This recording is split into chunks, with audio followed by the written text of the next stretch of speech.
one shot on stage. What you got to play? Generic drops for days. Still the people rage. Am I not insane? Can you stop and explain why these drops are so lame? Is money buying you fame? I'm fucking on, I'm killing it with this song. You haters can sing along or go back where you belong. Yeah, there's nothing wrong with giving up, moving on. Cause I took your girl to prom, she can't help but sing this song. Oke teman-teman, salam koi untuk kebahagiaan. Ketemu lagi dengan saya Dwi Aprana Medan di channel seputar ikan koi. Seperti yang kita tahu, kita memelihara koi ada harapan untuk cepat besar, cepat jumbo, cepat cerah, dan lain sebagainya. Nah, di konten saya kali ini, saya akan membahas bagaimana caranya agar cepat membesarkan ikan koi di kolam koi kalian masing-masing. Oke, sebelum menyaksikan videonya, jangan lupa like, comment, share, and subscribe. Atau bagikan di sosial media teman-teman. Di video saya kali ini akan minim editing karena satu, kesibukan saya ada 3 subscriber yang hari ini berkunjung ke rumah. Satu mengambil giveaway dan duanya mengangkut ikan saya teman-teman, dapat rezeki sedikit. Oke. Nah, faktor yang pertama yang harus kalian perhatikan adalah menjaga kualitas air atau parameter air. Seperti yang kita tahu, merawat ikan koi adalah bagaimana kita merawat airnya. Ikannya hanya bonus kawan-kawan. Nah, dalam perawatan air ini saya akan berikan 3 tipsnya. 1, rajin-rajin water change. Water change itu adalah penggantian air. Ketika saya lagi mood bisa 80% per minggu saya ganti air.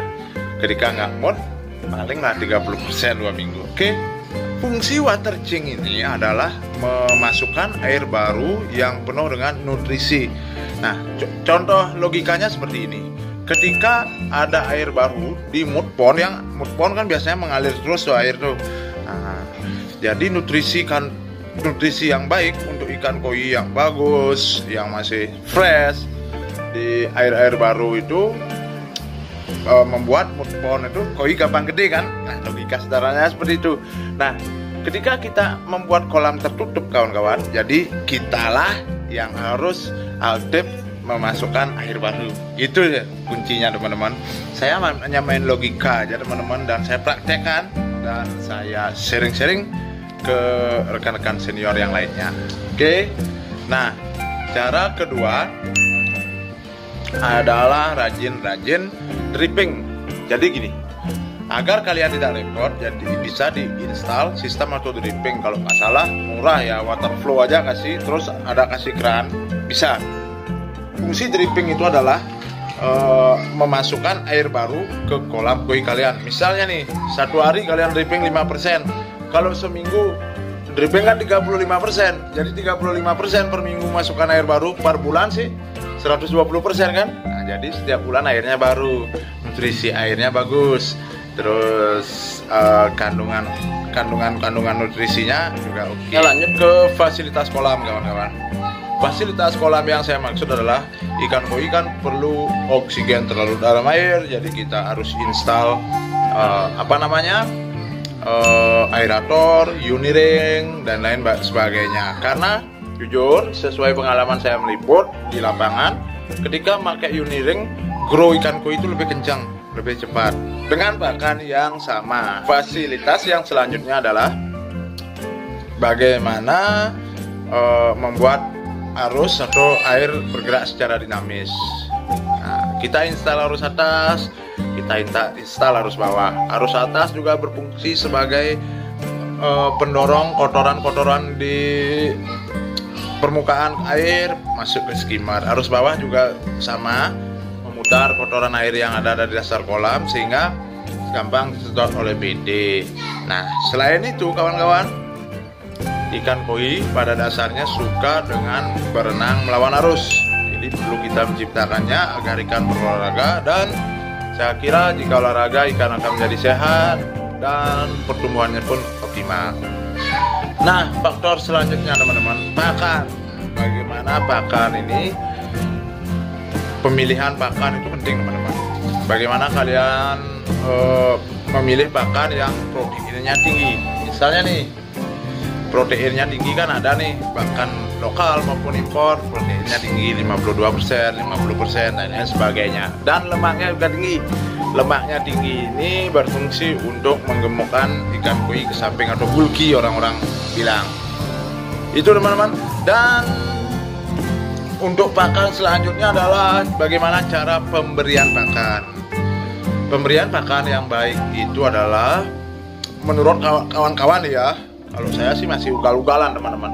Kadang saya beli 4 kali porsi kenyang-kenyang, kadang saya beli 5 kali. Nggak teratur ya kalau saya jujur, karena kesibukan liputan. Terus auto feeder saya nggak punya. Nah, menurut senior-senior di Bali ini, pemberian pakan yang baik adalah sedikit-sedikit tapi sering. Ngerti nggak? Misalnya nih, setiap jam sekali diberi kasih makan. Misalnya satu hari ada 10 jam ya 10 kali ngasih makan. Oke, itu teman-teman saran dari senior-senior, tapi jujur saya belum bisa melaksanakannya karena teman-teman tahu sendiri saya upload video hampir setiap hari. Jadi untuk melakukan hal itu mungkin saya belum bisa melakukan. Jadi yang belum saya lakukan di tips saya kali ini adalah install auto dripping air berkala, dan pemberian pakan cara berkala itu ya.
Mungkin hanya itu, dan saya tidak bermaksud menggurui. Konten saya kali ini full berdasarkan pengalaman, berdasarkan artikel yang saya baca, dan berdasarkan cerita teman-teman di komunitas. Jangan lupa, jika dirasa video saya memberikan manfaat, informasi, dan inspirasi, like, comment, share, and subscribe. Dan jika dirasa video saya ada gunanya, bagikan di sosial media teman-teman.